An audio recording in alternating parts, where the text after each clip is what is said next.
Welcome back in our show. Doctor ਸਾਹਿਬ ਅਸੀਂ ਪੜ੍ਹ ਰਹੇ ਸੀ ਹਾਂਜੀ। ਜਿਉਂ-ਜਿਉਂ ਉਹ ਡੂੰਗੀ ਨੀਂਦ ਚੋਂ ਜਾਗਣਗੇ ਅਤੇ ਸੱਚ ਦੀ ਪਛਾਣ ਕਰ ਲੈਣਗੇ। ਪੰਜਾਬੀ ਚ ਕਹਿੰਦੇ ਨੇ ਕਿ ਜਦੋਂ ਸੂਰਜ ਚੜ੍ਹਦਾ ਹੈ ਤਾਂ ਕਿਸੇ ਨੂੰ ਦੱਸਣ ਦੀ ਲੋੜ ਨਹੀਂ ਹੁੰਦੀ। ਇਸ ਦਾ ਚਾਨਣ ਚਾਰ ਚੁਫੇਰੇ ਪਸਰ ਕੇ ਸਾਰੀ ਕਹਾਣੀ ਬਿਆਨ ਕਰ ਦਿੰਦਾ ਹੈ। ਹਾਂ ਡਾਕਟਰ ਸਾਹਿਬ, ਮੈਂ ਫਿਰ ਉਹੀ ਨੁਕਤਾ ਹੈ ਉਹਨਾਂ ਦਾ, ਇਹ ਸਾਡੇ ਲਈ ਤਾਂ ਇੱਕ ਮੋਟੀਵੇਸ਼ਨਲ ਕਿਤਾਬ ਵਾਂਗ ਉਹਨਾਂ ਨੇ ਕੁਝ ਜ਼ੁਮਲਿਆਂ ਦੇ ਵਿੱਚ ਹੀ ਗੱਲ ਕਹੀ ਹੈ ਜੀ ਕਿ ਜਦੋਂ ਨਿਸ਼ਾਨਾ ਮਿੱਥ ਲਓ ਫਿਰ ਪਿੱਛੇ ਦੇਖਣ ਦੀ ਲੋੜ ਨਹੀਂ ਜੀ। ਔਰ ਗੁਰਬਾਣੀ ਵੀ ਸਾਨੂੰ ਯਾਦ ਕਰਵਾਉਂਦੀ ਹੈ ਕਿ ਵੀ ਅਗਾਂਹ ਦੀ ਤਾਂਘ ਹੈ ਤੇ ਫਿਰ ਪਿੱਛੇ ਨਹੀਂ ਦੇਖੀਦਾ ਜੀ। ਔਰ ਇਸ ਨੂੰ ਈਵਨ ਅਸੀਂ ਅਧਿਆਤਮ ਦੀ ਦੁਨੀਆ 'ਚ ਵੀ ਕਬੀਰ ਸਾਹਿਬ ਦਾ ਇੱਕ ਕੋਟ ਹੈ ਕਿ ਕਬੀਰ ਸਾਧ ਕੋ ਮਿਲਨੇ ਜਾਈਏ ਸਾਥ ਨਾ ਲੀਜੈ ਕੋਏ, ਪਾਛੇ ਪਾਵ ਨਾ ਦੀਜੀਏ ਆਗੇ ਹੋਏ ਸੋ ਹੋਏ। ਜਦੋਂ ਅਸੀਂ ਤੁਰ ਪਏ ਜੀ ਇੱਕ ਆਪਣੀ ਮੰਜ਼ਿਲ ਦੇ ਵੱਲ ਨਿਸ਼ਾਨਾ ਮਿੱਥਿਆ ਗਿਆ ਹੈ, ਫਿਰ ਇਫ ਐਂਡ ਬਟ ਦੀ ਥਾਂ ਨਹੀਂ, ਫਿਰ ਹਾਂ ਜੇ ਕਿ ਇਹਨਾਂ ਸ਼ਬਦਾਂ ਦੀ ਕੋਈ ਥਾਂ ਨਹੀਂ ਹੈ। ਸੋ ਮੇਰਾ ਖਿਆਲ ਹੈ ਵੀ ਉਹਨਾਂ ਨੇ ਇਸ ਗੱਲ ਨੂੰ ਇਹ ਕਿਹਾ ਕਿ ਸੱਚ ਤਾਂ ਸੱਚ ਹੈ ਜੀ, ਸੂਰਜ ਦਾ ਨਿਕਲਣਾ ਇੱਕ ਸੱਚ ਹੈ, ਅਲਟੀਮੇਟ ਟਰੂਥ ਹੈ। ਉਹਨੂੰ ਜੇ ਕੋਈ ਡਿਨਾਈ ਕਰੇ ਨਾ ਕਰੇ ਤੇ ਇਹਦਾ ਮਤਲਬ ਇਹ ਤਾਂ ਨਹੀਂ ਹੈ ਵੀ ਸੂਰਜ ਨਹੀਂ ਚੜ੍ਹਿਆ। ਜੇ ਉਹ ਹਨੇਰੇ ਕਮਰੇ ਜਾ ਕੇ ਲੁਕ ਜਾਂਦਾ ਹੈ, ਉਹ ਕਹਿੰਦਾ ਜੀ ਮੈਨੂੰ ਨਹੀਂ ਨਜ਼ਰ ਆਇਆ, ਤੇ ਉਸ ਦਾ ਕਸੂਰ ਹੈ, ਜਾਂ ਕੋ ਅੰਨੇ ਤੇ ਉਹਨੂੰ ਨਹੀਂ ਨਜ਼ਰ ਆਉਂਦੀ ਰੋਸ਼ਨੀ, ਉਹਦਾ ਕਸੂਰ ਹੈ। ਸੂਰਜ ਤਾਂ ਚਾਰ ਚਫੇਰੇ ਆਪਣਾ ਸੁਨੇਹਾ ਦੇ ਰਿਹਾ ਹੁੰਦਾ ਹੈ ਕਿ ਭਾਈ ਮੈਂ ਆ ਗਿਆ, ਮੈਂ ਚਾਨਣ ਕਰ ਦਿੱਤਾ। ਸੋ ਉਹਨਾਂ ਨੇ ਇਸ ਗੱਲ ਨੂੰ ਖਾਲਿਸਤਾਨ ਦੀ ਜਿਹੜੀ ਹੋਂਦ ਹੈ, ਉਸ ਦੀ ਕਾਇਮੀ ਹੈ, ਜਾਂ ਖਾਲਿਸਤਾਨ ਦਾ ਜਿਹੜਾ ਅਲਟੀਮੇਟ ਸਾਡਾ ਗੋਲ ਹੈ, ਉਹਨੂੰ ਉਹਨਾਂ ਨੇ ਸੱਚ ਦੇ ਚਾਨਣ ਦੇ ਨਾਲ ਜਿਹੜਾ ਹੈ ਤਸ਼ਬੀਹ ਦਿੱਤੀ ਹੈ। ਇਹ ਉਹਨਾਂ ਨੇ ਅਲੰਕਾਰ ਵਰਤੇ। ਸੋ ਤੁਸੀਂ ਅੱਗੇ ਪੜ੍ਹੋ। ਹਾਂਜੀ, ਅੱਗੇ ਲਿਖਦੇ ਹਨ, ਇਤਿਹਾਸ ਇਸ ਗੱਲ ਦੀ ਗਵਾਹੀ ਦਿੰਦਾ ਹੈ ਕਿ ਸਿੱਖ ਕੌਮ ਨੂੰ ਜਦੋਂ ਵੀ ਲੜਨਾ ਪਿਆ, ਉਹ ਭਾਵੇਂ ਮੁਗਲ ਸਨ, ਅਬਦਾਲੀ ਸੀ, ਅੰਗਰੇਜ਼ ਸੀ ਜਾਂ ਅੱਜ ਹਿੰਦੂ ਹਨ, ਸਿੱਖ ਪੂਰੀ ਹਿੰਮਤ ਅਤੇ ਬਹਾਦਰੀ ਨਾਲ ਲੜੇ। ਅਨੰਦਪੁਰ ਸਾਹਿਬ ਦੀ ਜੰਗ ਦਾ ਹਵਾਲਾ ਹੀ ਲੈ ਲਵੋ।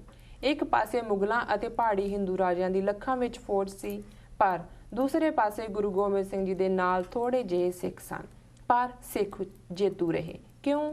ਉਹਨਾਂ ਦਾ ਗੁਰੂ ਤੇ ਅਟੁੱਟ ਵਿਸ਼ਵਾਸ ਅਤੇ ਹਿੰਮਤ ਨਾਲ ਜੂਝਣ ਲਈ ਅਥਾਹ ਜੋਸ਼ ਹੈ। ਡਾਕਟਰ ਸਾਹਿਬ, ਮੈਂ ਸਮਝਦਾ ਵੀ ਇਹੀ ਉਹਨਾਂ ਨੇ ਆਪਣੇ ਥਾਟ ਨੂੰ ਕੰਟੀਨਿਊ ਕੀਤਾ, ਜਿਹੜਾ ਉਹਨਾਂ ਨੇ ਇਸ ਗੱਲ ਨੂੰ ਰੈਫਰ ਕੀਤਾ ਹੈ, ਕਿਉਂਕਿ ਇਹ ਵੀ ਜ਼ਫਰਨਾਮੇ ਦੇ ਵਿੱਚ ਕੋਟ ਹੈ, ਜਿਹੜਾ 10ਵੇਂ ਪਾਤਸ਼ਾਹ ਨੇ ਔਰੰਗਜ਼ੇਬ ਨੂੰ ਜਿੱਤ ਦੀ ਚਿੱਠੀ ਲਿਖੀ।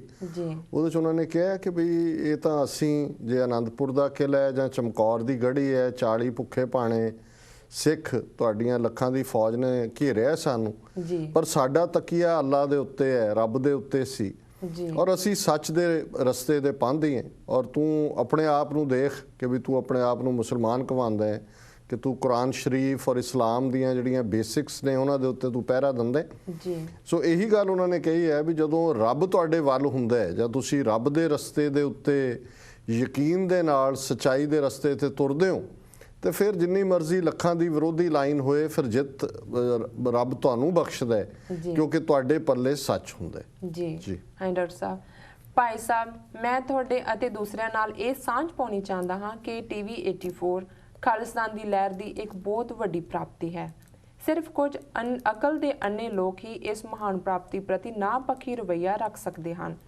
ਇਸ ਦੁਨੀਆ 'ਚ ਕਦੋਂ ਆਉਣਾ ਹੈ, ਇਹ ਫੈਸਲਾ ਤਾਂ ਨਿਰੰਕਾਰ ਦੇ ਹੱਥ ਵੱਸ ਹੁੰਦਾ ਹੈ, ਪਰ ਇਸ ਦੁਨੀਆ 'ਚ ਰਹਿੰਦਿਆਂ ਕਿਵੇਂ ਨਿਉਣਾ ਅਤੇ ਦੁਨੀਆ ਛੱਡਣ ਲੱਗਿਆਂ ਕੀ ਵਿਰਾਸਤ ਛੱਡ ਕੇ ਜਾਣੀ ਹੈ, ਤਾਂ ਕਿ ਭਵਿੱਖ ਦੀਆਂ ਪੀੜ੍ਹੀਆਂ ਇਸ ਉੱਤੇ ਮਾਣ ਕਰ ਸਕਣ, ਇਹ ਸਾਡੇ ਆਪਣੇ ਹੱਥ ਵੱਸ ਹੈ। ਡਾਕਟਰ ਸਾਹਿਬ, ਪੜ੍ਹ ਦਿਓ ਸਰ। ਹਾਂਜੀ, ਸਿੱਖਾਂ ਲਈ ਸਤਿਕਾਰ ਅਤੇ ਅਣਖ ਨਾਲ ਜੀ ਸਕਣ ਦਾ ਇੱਕੋ ਇੱਕ ਰਸਤਾ ਖਾਲਿਸਤਾਨ ਦੀ ਪ੍ਰਾਪਤੀ ਨਾਲ ਜੁੜਿਆ ਹੋਇਆ ਹੈ। ਇਸ ਵਿੱਚ ਕੋਈ ਸ਼ੱਕ ਨਹੀਂ ਕਿ ਆਜ਼ਾਦੀ ਕਦੀ ਮੁਫਤ ਨਹੀਂ ਮਿਲਦੀ, ਇਸ ਦਾ ਮੁੱਲ ਤਾਰਨਾ ਪੈਂਦਾ ਹੈ। ਸਿੱਖ ਕੌਮ ਤਾਂ ਪਿਛਲੀਆਂ 5 ਸਦੀਆਂ ਤੋਂ ਇਸ ਦੀ ਕੀਮਤ ਚੁਕਾ ਰਹੀ ਹੈ। ਮੇਰੇ ਰੱਬਾ, ਸਿੱਖ ਕੌਮ ਨੂੰ ਆਜ਼ਾਦੀ ਦਾ ਉਹ ਦਿਨ ਜਲਦੀ ਤੋਂ ਜਲਦੀ ਬਖਸ਼। ਮੇਰੀ ਇਹ ਹੀ ਦੁਆ, ਅਰਦਾਸ, ਤਮੰਨਾ ਅਤੇ ਇੱਛਾ ਹੈ। ਮੈਂ ਡਾਕਟਰ ਸਾਹਿਬ ਬਿਆਨ ਨਹੀਂ ਕਰ ਸਕਦਾ ਕਿ ਜਦੋਂ ਮੈਂ ਤੁਹਾਨੂੰ ਵੇਖਦਾ ਹਾਂ ਤੇ ਸੁਣਦਾ ਹਾਂ ਤਾਂ ਮੈਂ ਕਿੰਨਾ ਜਜ਼ਬਾਤੀ ਹੋ ਜਾਂਦਾ ਹਾਂ। ਮੈਂ ਤੁਹਾਨੂੰ ਸੁਣਨ ਲਈ ਦੇਰ ਰਾਤ ਤੱਕ ਜਾਗਦਾ ਰਹਿੰਦਾ ਹਾਂ। ਮੈਂ ਅਰਦਾਸ ਕਰਦਾ ਹਾਂ ਕਿ ਰੱਬ ਤੁਹਾਨੂੰ ਲੰਬੀ ਉਮਰ, ਸਿਹਤ ਤੇ ਤੰਦਰੁਸਤੀ ਦੇ, ਰੱਬ ਤੁਹਾਡਾ ਭਲਾ ਕਰੇ।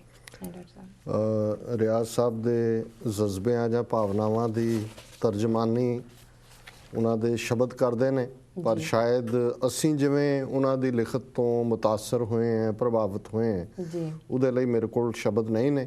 ਉਹਨਾਂ ਨੇ ਸਾਨੂੰ ਹੌਸਲਾ ਦਿੱਤਾ ਹੈ ਜੀ, ਟੀਵੀ 84 ਦੀ ਅਹਿਮੀਅਤ ਨੂੰ, ਕਿਉਂਕਿ ਉਹ ਇਤਿਹਾਸ ਨੂੰ ਸਮਝਦੇ ਨੇ, ਬੀਤੇ ਦੀਆਂ ਮੂਵਮੈਂਟਸ ਨੂੰ ਸਮਝਦੇ ਨੇ, ਜਿਸ ਦੁਸ਼ਮਣ ਦੇ ਨਾਲ ਵਾਹ ਹੈ ਉਹਦੀ ਸਟਰੈਂਥ ਨੂੰ ਸਮਝਦੇ ਨੇ, ਔਰ ਕਿਵੇਂ ਉਸ ਦੁਸ਼ਮਣ ਨੇ ਪ੍ਰੋਪੇਗੈਂਡਾ ਮਸ਼ੀਨਰੀ ਨੂੰ ਜੀ, ਇਸਤੇਮਾਲ ਕਰਕੇ ਸੱਚ ਨੂੰ ਝੂਠ ਬਣਾ ਦਿੱਤਾ ਹੈ, ਝੂਠ ਨੂੰ ਸੱਚ ਬਣਾ ਕੇ ਵੇਚ ਰਹੇ ਨੇ, ਜੀ, ਇਸ ਗੱਲ ਨੂੰ ਸਮਝਦੇ ਨੇ। ਇਸ ਲਈ ਉਹਨਾਂ ਨੂੰ ਟੀਵੀ 84 ਵੀ ਜਿਹੜਾ ਇੱਕ ਬਹੁਤ ਵੱਡੀ ਪ੍ਰਾਪਤੀ ਲੱਗੀ ਹੈ। ਔਰ ਜ਼ਾਹਰ ਹੈ ਵੀ ਯੂਰਪ ਦੇ ਵਿੱਚ ਲਗਭਗ 5.5 ਘੰਟੇ ਦਾ ਵਕਤ ਇੱਥੋਂ ਨਾਲੋਂ ਅੱਗੇ ਹੁੰਦਾ ਹੈ। ਜਦੋਂ ਅਸੀਂ 8 ਤੋਂ 9 ਕਰਦੇ ਹਾਂ, ਉੱਥੇ ਪਾਸਟ ਮਿਡਨਾਈਟ ਹੈ, ਉਹ ਹਾਲੈਂਡ 'ਚ ਰਹਿੰਦੇ ਨੇ ਜੀ, ਤੇ ਉੱਥੇ ਉਹ ਦੇਰ ਰਾਤ ਤੱਕ ਜਾਗਦੇ ਹੋਣਗੇ। ਅਸੀਂ ਉਹਨਾਂ ਦੇ ਬਹੁਤ ਸ਼ੁਕਰਗੁਜ਼ਾਰ ਹੈ, ਔਰ ਅਸੀਂ ਆਸ ਵੀ ਕਰਾਂਗੇ ਕਿ ਆਉਣ ਵਾਲੇ ਸਮੇਂ 'ਚ ਵੀ ਉਹ ਸਾਨੂੰ ਪ੍ਰੇਰਨਾ ਵੀ ਦੇਣ, ਸੁਝਾਅ ਵੀ ਦੇਣ, ਔਰ ਇਸੇ ਤਰ੍ਹਾਂ ਹੀ ਸਾਡੇ ਨਾਲ ਮੋਢਾ ਲਾ ਕੇ ਜਿਹੜਾ ਇਸ ਦੇ ਸਾਡੇ ਹਮਸਫਰ ਬਣ। ਸਾਡੇ ਲਈ ਜਿਹੜਾ ਇਹ ਬੜੇ ਮਾਣ ਵਾਲੀ ਗੱਲ ਹੈ ਕਿ ਰਿਆਜ਼ ਸਾਹਿਬ ਨੇ ਸਾਨੂੰ ਲਿਖਿਆ ਔਰ ਬਹੁਤ ਇਨਸਪਾਇਰ ਕੀਤਾ। Remarkable and thank you very much. Thank you very much. ਅਗਲਾ ਸਾਡਾ ਮੈਸੇਜ ਟੋਰਾਂਟੋ ਕੈਨੇਡਾ ਤੋਂ ਸਰਦਾਰ ਪੁਸ਼ਪਿੰਦਰ ਸਿੰਘ ਬਿੰਦਰਾ ਜੀ ਦਾ ਹੈ। ਇਹਨਾਂ ਨੂੰ ਪ੍ਰੋਗਰਾਮ ਸੱਚੋ ਸੱਚ ਬਹੁਤ ਪਸੰਦ ਹੈ। ਇਹਨਾਂ ਨੂੰ ਇਤਰਾਜ਼ ਹੈ ਕਿ ਸ਼ਹਿਰੀ ਸਿੱਖਾਂ ਨੂੰ ਖਾਲਿਸਤਾਨ ਦੇ ਹਮਾਇਤੀ ਨਹੀਂ ਸਮਝਿਆ ਜਾਂਦਾ, ਜਦੋਂ ਕਿ ਇਹ ਗੱਲ ਪੂਰੀ ਤਰ੍ਹਾਂ ਸੱਚ ਨਹੀਂ ਹੈ। ਮੈਂ ਤੇ ਸਾਡਾ ਪਰਿਵਾਰ ਸ਼ੁਰੂ ਤੋਂ ਹੀ ਅਖੰਡ ਕੀਰਤਨੀ ਜਥੇ ਨਾਲ ਸੰਬੰਧਿਤ ਹਾਂ ਅਤੇ ਖਾਲਿਸਤਾਨ ਦੇ ਪੱਕੇ ਹਮਾਇਤੀ ਹਾਂ। ਸਮਾਜਿਕ ਵਰਤਾਰੇ ਵਿੱਚ ਵੀ ਸ਼ਹਿਰੀ ਸਿੱਖਾਂ ਨੂੰ ਭਾਪੇ ਕਹਿ ਕੇ ਭਈਆਂ ਵਾਂਗ ਹੀ ਦੁਰਕਾਰਿਆ ਜਾਂਦਾ ਹੈ। ਰਿਸ਼ਤੇ ਵਿਆਹ ਤਾਂ ਦੂਰ ਦੀ ਗੱਲ ਹੈ, ਕਿ ਇਹ ਵਰਤਾਰਾ ਕਦੀ ਬਦਲੇਗਾ? ਵੀਰ ਪੁਸ਼ਪਿੰਦਰ ਸਿੰਘ ਜੀ ਬਿੰਦਰਾ, ਤੁਹਾਡਾ ਬਹੁਤ-ਬਹੁਤ ਧੰਨਵਾਦ। ਤੁਸੀਂ ਸਾਨੂੰ ਲਿਖਿਆ ਜੀ। ਬੇਸ਼ੱਕ ਤੁਸੀਂ ਆਪਣੀ ਉਂਗਲ ਤਾਂ ਦੁੱਖ ਦੀ ਰਗ ਤੇ ਹੀ ਰੱਖੀ ਹੈ ਜੀ ਜੀ, ਔਰ ਇਸ ਬਾਰੇ ਅਸੀਂ ਅਕਸਰ ਬੜੇ ਖੁੱਲ੍ਹ ਕੇ ਵਿਚਾਰ ਵੀ ਕਰਦੇ ਹਾਂ, ਔਰ ਜੋ ਵੀ ਸਾਡੇ ਦਰਸ਼ਕਾਂ ਦੇ ਵਿਚਾਰ ਹੁੰਦੇ ਨੇ ਉਹਨਾਂ ਨੂੰ ਅਸੀਂ ਬਿਨਾਂ ਕਿਸੇ ਲੁਕੋ ਦੇ, ਕਿਉਂਕਿ ਅਸੀਂ ਸਿਰਫ ਆਪਣੀਆਂ ਸਟਰੈਂਥਸ ਹੀ ਨਹੀਂ ਦੱਸਣਾ ਚਾਹੁੰਦੇ ਵੀ ਕੌਮ ਦੀਆਂ ਕੀ ਸਟਰੈਂਥਸ ਨੇ, ਜਿਹੜੀਆਂ ਅਜੇ ਕੁਝ ਬਿਮਾਰੀਆਂ ਜਾਂ ਕੋੜ, ਮੈਂ ਹਮੇਸ਼ਾ ਜ਼ਾਤ ਪਾਤ ਨੂੰ ਕੋੜ ਕਹਿੰਦਾ, ਜਿਹੜਾ ਕਿ ਅਸੀਂ ਬ੍ਰਾਹਮਣਵਾਦ ਦੀ ਲੈਗੇਸੀ ਚੋਂ, ਮਨੂੰ ਦੀ ਉਸ ਗੰਦੀ ਸੋਚ ਚੋਂ ਜਿਹਨੇ ਮਨੁੱਖ ਨੂੰ ਮਨੁੱਖ 'ਚ ਵੰਡਿਆ, ਉੱਚਾ ਨੀਵਾਂ ਬਣਾਇਆ, ਉਸ ਦੇ ਅਜੇ ਜਿਹੜੇ ਅਸੀਂ ਵੀ ਸ਼ਿਕਾਰ ਹੈ। ਔਰ ਕਿਉਂਕਿ ਇੱਕ ਪਾਸੇ 4000 ਸਾਲ ਦਾ ਵਰਤਾਰਾ ਹੈ ਕਲਚਰ ਦੇ ਵਿੱਚ, ਜਿਹੜਾ ਰਿਗਵੇਦ ਨਾਲ ਸ਼ੁਰੂ ਹੁੰਦਾ ਹੈ। ਸਿੱਖੀ 550 ਸਾਲ ਪੁਰਾਣਾ ਧਰਮ ਹੈ, ਔਰ ਇਸ ਦੇ ਬਾਵਜੂਦ ਕਿ ਇਸਲਾਮ ਦੇ ਵਿੱਚ ਵੀ ਬਰਾਬਰੀ ਹੈ, ਇੱਕ ਜਮਾਤ ਦੀ ਗੱਲ ਹੈ, ਇੱਕ ਰੱਬ ਦੇ ਬੰਦਿਆਂ ਦੀ ਗੱਲ ਹੈ। ਅਸੀਂ ਜ਼ਾਤ ਪਾਤ ਫਸੇ ਹਾਂ, ਉਹ ਬਰਾਦਰੀਵਾਦ 'ਚ ਫਸੇ ਹੋਏ ਨੇ। ਸੋ ਬਹੁਤ ਸਾਰੀਆਂ ਚੀਜ਼ਾਂ ਜਿਹੜਾ ਉਹ ਕਲਚਰ ਕੱਢਦਾ ਹੈ ਜਾਂ ਉਹ ਥਰੂ ਕਰਦਾ ਹੈ, ਉਹ ਕਈ ਵਾਰੀ ਇੱਕ ਲੰਮਾ ਸਮਾਂ ਲੱਗਦਾ ਹੈ ਜਦੋਂ ਕਿ ਤੁਸੀਂ ਮਜ਼ਹਬ ਜਾਂ ਧਰਮ ਦੀ ਠੀਕ ਸਪਿਰਿਟ ਮੁਤਾਬਕ, ਜਾਂ ਜਿਵੇਂ ਉਹਨਾਂ ਦੇ ਮੈਸੇਂਜਰਸ ਨੇ ਮੈਸੇਜ ਦਿੱਤਾ ਹੁੰਦਾ ਹੈ, ਉਸ ਨੂੰ ਸਮਝ ਸਕੋ। ਸੋ ਇਹ ਦੁੱਖ ਦੀ ਗੱਲ ਹੈ, ਔਰ ਉਹਨਾਂ ਨੇ ਬਿਲਕੁਲ ਠੀਕ ਕਿਹਾ ਵੀ ਰਿਸ਼ਤੇ ਨਾਤੇ ਤਾਂ ਦੂਰ ਦੀ ਗੱਲ ਹੈ। ਅਸੀਂ ਇੱਕ ਦੂਸਰੇ ਪ੍ਰਤੀ ਜਿਹੜਾ ਹੈ ਇਸ ਕਿਸਮ ਦੇ ਕਈ ਵਾਰੀ ਨਾ ਪੱਖੀ ਜਿਹੜੇ ਹੈ ਵਿਸ਼ੇਸ਼ਣ ਇਸਤੇਮਾਲ ਕਰਦੇ हैं, ਔਰ ਇਹ ਗੱਲ ਸਿਰਫ ਕਈ ਵਾਰੀ ਜ਼ਾਤ ਪਾਤ ਤੱਕ ਨਹੀਂ ਰਹਿੰਦੀ, ਈਵਨ ਇਲਾਕਾ ਵਾਈਜ਼ ਵੀ ਹੁਣ ਤਾਂ ਖੈਰ ਫਰਕ ਪੈਂਦਾ ਜਾ ਰਿਹਾ ਹੈ। ਇੱਕ ਪੀਰੀਅਡ ਸੀ ਕਿ ਮਾਲਵਾ ਬੈਲਟ ਹੈ, ਉਹ ਕਦੇ ਰਿਸ਼ਤੇ ਮਾਝੇ 'ਚ ਨਹੀਂ ਸੀ ਕਰਦੇ, ਮਾਝੇ ਵਾਲੇ ਉਧਰ ਨਹੀਂ ਸੀ ਕਰਦੇ, ਦੁਆਬੇ ਵਾਲਿਆਂ ਨੂੰ ਦੋਨੋਂ ਹੀ ਨਹੀਂ ਸੀ ਆਪਣਾ ਸਮਝਦੇ। ਸੋ ਇਹ ਕੁਝ ਵਰਤਾਰੇ ਹਿਊਮਨ ਨੇਚਰ ਦਾ ਹਿੱਸਾ ਨੇ, ਪਰ ਮੈਂ ਸਮਝਦਾ ਹਾਂ ਕਿ ਇਸ ਸਾਰੇ 'ਚੋਂ ਛੁਟਕਾਰਾ ਪਾਉਣ ਦੀ ਲੋੜ ਹੈ। ਜਿੱਥੋਂ ਤੱਕ ਖਾਲਿਸਤਾਨੀ ਲਹਿਰ ਦੇ ਸਮਰਥਨ ਦਾ ਤਾਲੁਕ ਹੈ, ਉਹ ਸਾਰਿਆਂ 'ਚ, ਸਾਰੇ ਭਾਈਚਾਰਿਆਂ 'ਚ, ਬੈਕਗਰਾਊਂਡ ਵਾਲਿਆਂ 'ਚ ਹਾਂ ਪੱਖੀ ਵੀ ਨੇ, ਨਾ ਪੱਖੀ ਵੀ ਨੇ। ਹੁਣ ਬਾਦਲ, ਟੋੜਾ, ਤਲਵੰਡੀ, ਬਰਨਾਲੇ, ਇਹ ਸਾਰੇ ਉਸ ਵਰਗ 'ਚੋਂ ਤਾਂ ਨਹੀਂ ਨੇ ਜਿਨ੍ਹਾਂ ਦਾ ਜ਼ਿਕਰ ਭਾਈ ਸਾਹਿਬ ਨੇ ਕੀਤਾ, ਬਿੰਦਰਾ ਸਾਹਿਬ ਨੇ, ਲੇਕਿਨ ਇਹ ਸਾਡੀ ਮੂਵਮੈਂਟ ਦੇ ਟ੍ਰੇਟਰ ਨੇ।